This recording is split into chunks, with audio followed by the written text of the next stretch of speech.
At dawn on December 16, 1944, 18 American soldiers lay in fog-covered foxholes on a ridge above the Belgian village of Lanzerath, watching several hundred German paratroopers form up on the road below them in the gray half-light before sunrise. These 18 men were not infantry.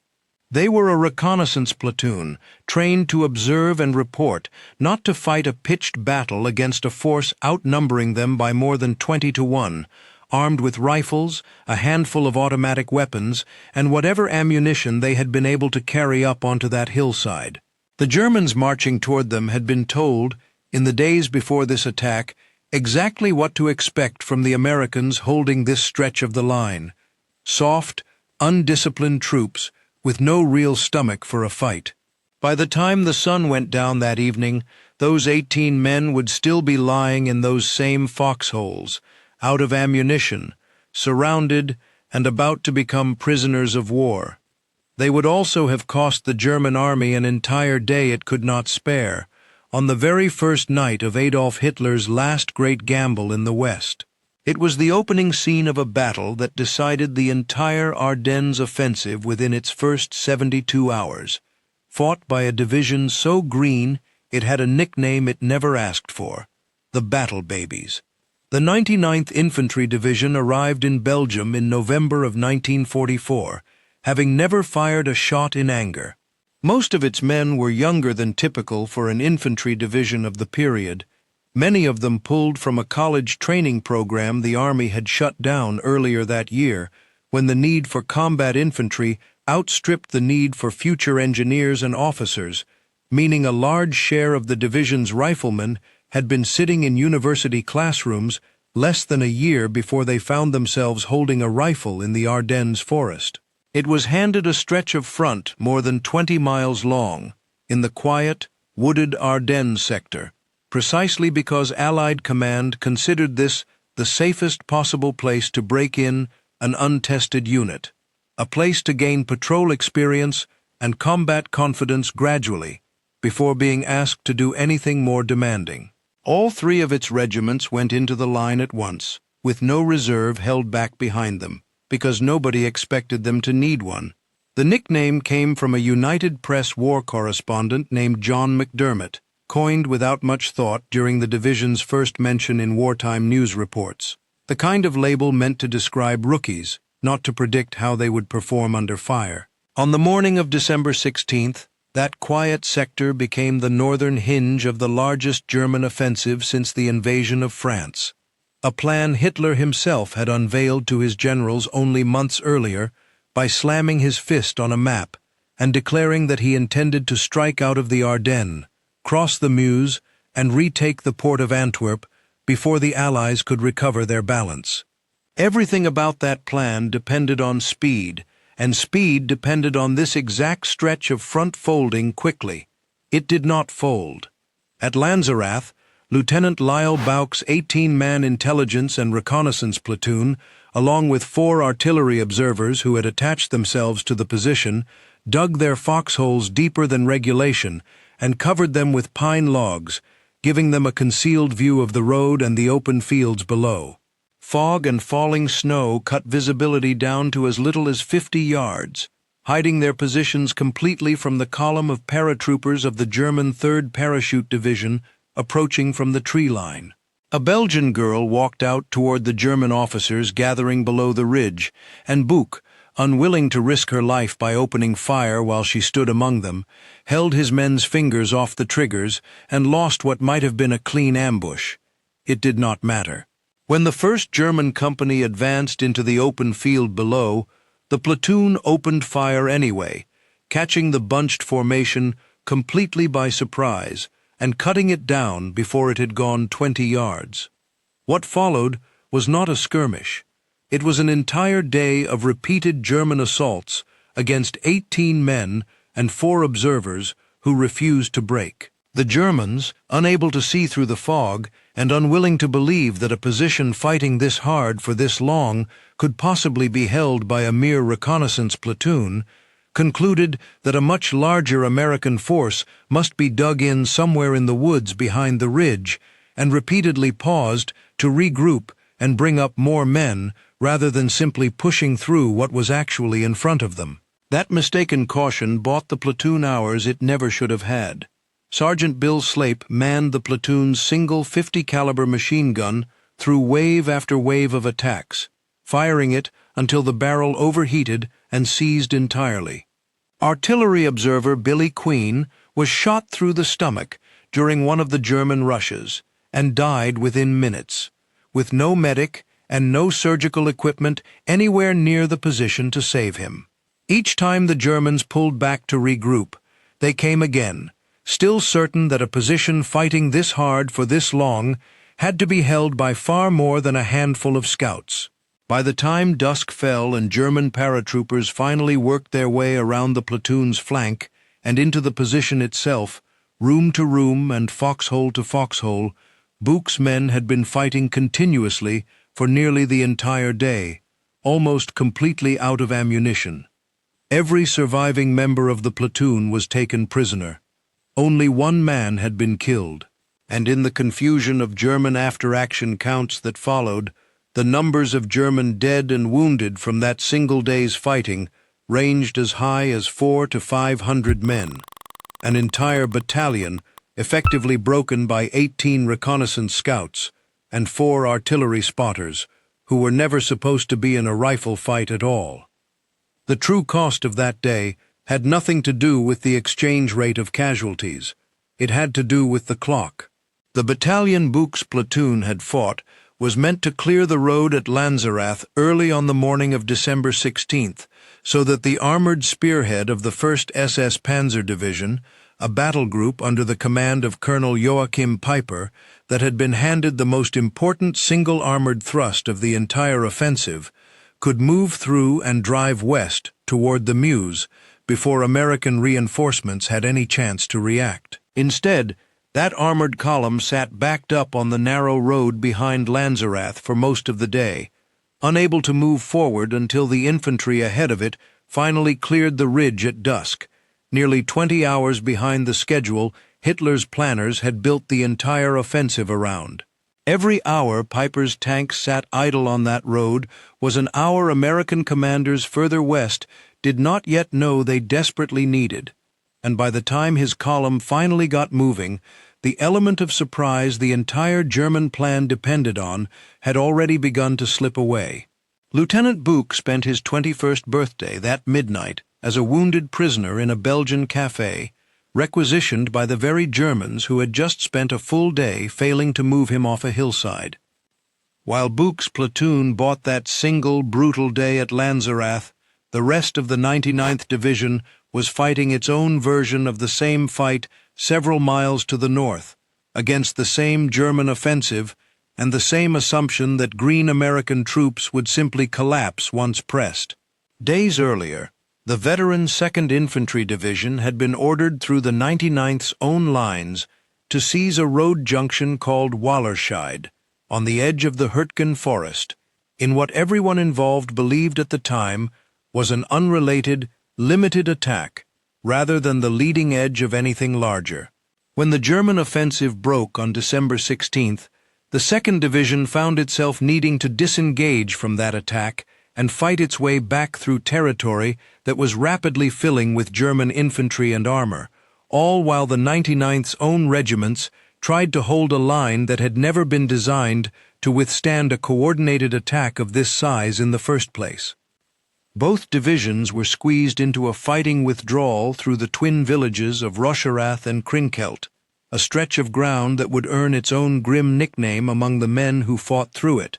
Heartbreak Crossroads. German infantry and armor pressed in from multiple directions at once, tanks rolling down village streets barely wide enough to contain them, while American bazooka teams and anti-tank gun crews fought at ranges sometimes measured in yards rather than hundreds of meters. American units that had never been in combat before this week found themselves holding street corners and farmhouse cellars against tanks, in weather cold enough to freeze wounds shut before a medic could reach them. Communications broke down constantly. Entire companies became separated from their battalions in the smoke and confusion of house-to-house fighting, forced to make decisions about withdrawal or defense with no way to reach anyone above them for orders.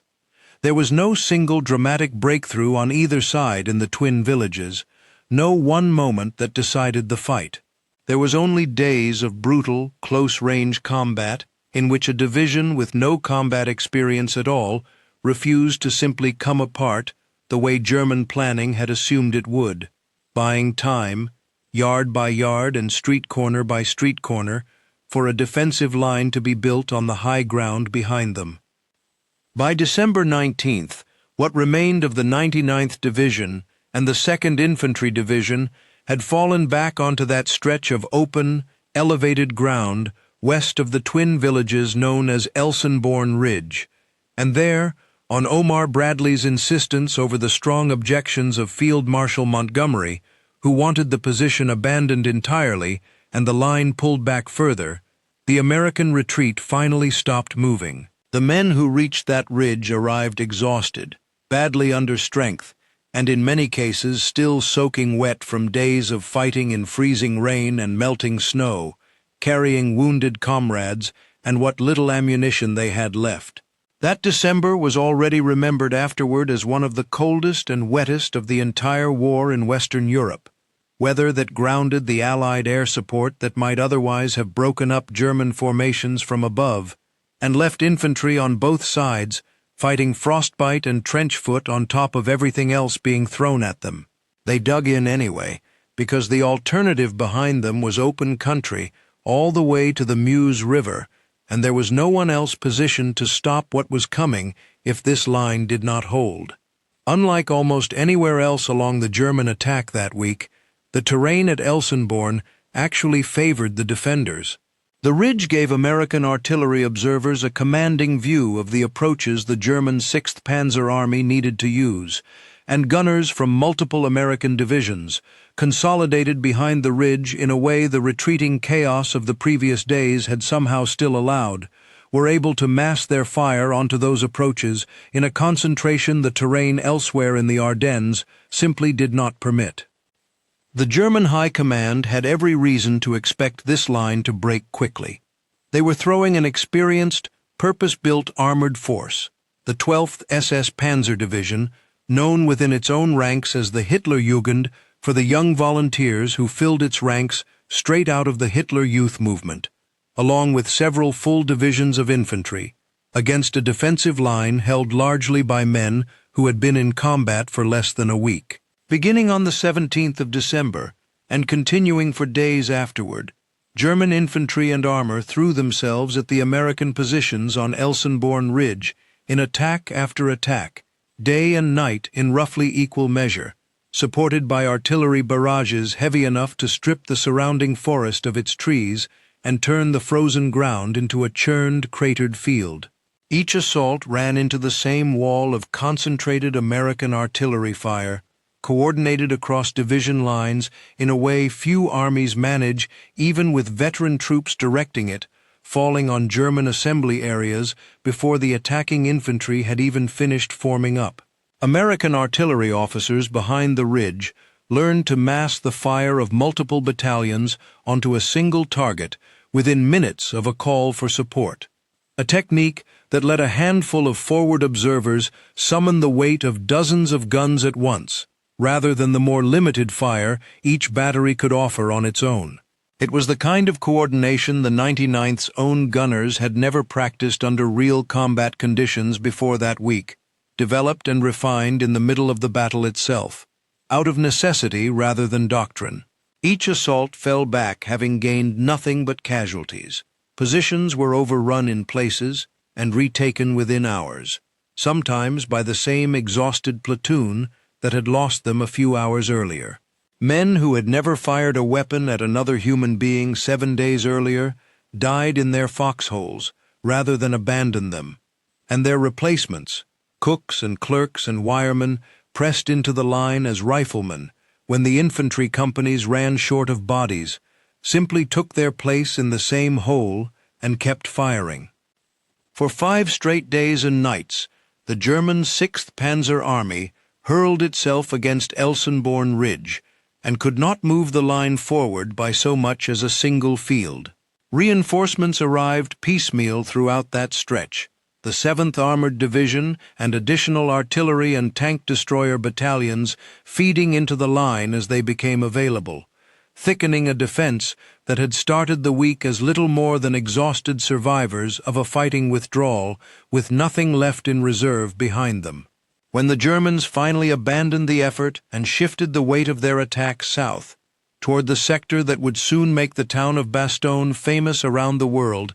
the accounting on the ground around Elsenborn told its own story. More than 4,000 German soldiers lay dead in the fields and forests around the ridge, alongside dozens of destroyed tanks and self-propelled guns that German mechanics would never recover from ground the Americans still controlled. Elsenborn Ridge would go on to be remembered, among the historians who studied it closely, as the only sector of the entire Battle of the Bulge where German forces failed to gain a single mile of ground from their opening positions to the day the offensive was finally called off. Field Marshal Bernard Montgomery, who had wanted this exact position abandoned only days earlier out of a conviction that the Germans' real target lay elsewhere and that the ridge was not worth the risk of losing the men holding it, changed his assessment once he saw what these men had actually done. On December 24th, with the northern shoulder still holding and the rest of the Ardennes still very much in doubt, he described the defense mounted by the 99th Infantry Division in terms he rarely used for any unit, American or British, calling it nothing less than the most courageous performance of the war. He was, by most accounts, the only senior Allied commander to say so publicly at the time, in an army whose attention and its newspapers were already turning toward the more dramatic siege unfolding to the south. General Clarence Hubner, commanding the 5th Corps, would later write to the division's own commander that the 99th had arrived in the theater without a day of combat experience, and left it having proven itself against some of the best troops Germany could field, a private compliment from one officer to another that never reached the newspapers the way Montgomery's public remark did. That imbalance in attention has never really corrected itself. Bastogne got the newsreels, the post-war memoirs, and eventually the movies, built around a single defiant word from a surrounded general that fit neatly onto a headline. Elsenborn Ridge got a division nickname coined almost as an afterthought, and a defensive record that, on paper, was arguably more decisive to the outcome of the entire battle, since it was here, on the northern shoulder, that the German timetable for reaching the Meuse, and then Antwerp, was broken beyond any hope of recovery, days before Bastogne's own siege had even reached its most desperate hour. There was no single surrounded town at Elsenborn for war correspondents to fly toward, no dramatic encirclement that photographed well, no clean turning point that could be summarized in one sentence.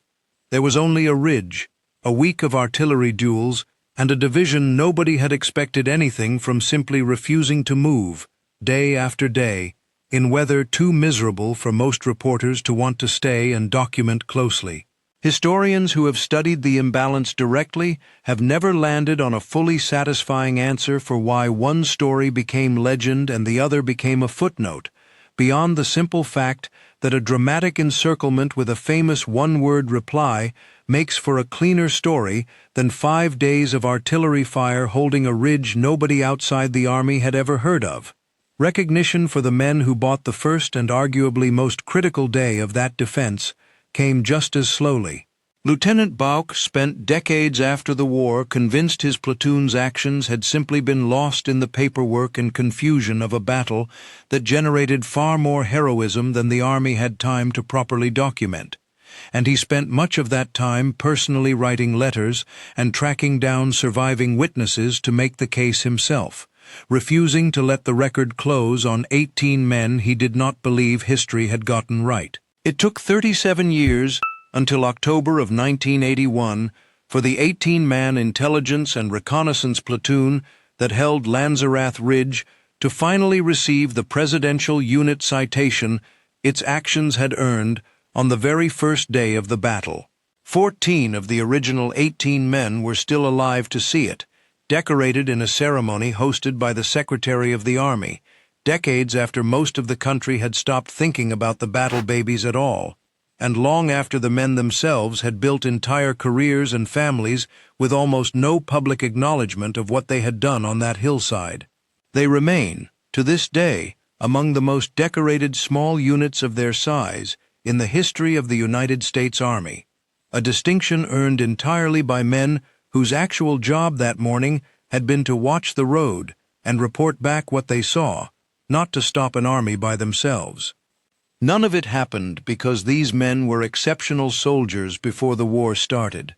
Most of them were college students and clerks and factory workers who had been in uniform for less than 2 years and in combat for less than 1 day, when a battalion of German paratroopers, and later an entire Panzer Army, walked toward them, expecting a route that never came. The Germans who planned this offensive were told the Americans holding this sector had no stomach for a real fight, and for 5 days, on a ridge and a road most of the men who died fighting over it had never heard of before that December, the 99th Infantry Division answered that assumption the only way it knew how: one foxhole at a time, one machine gun barrel at a time, one replacement stepping into a dead man's position at a time. The offensive that was supposed to reach Antwerp in days never got past the hills these men refused to give up,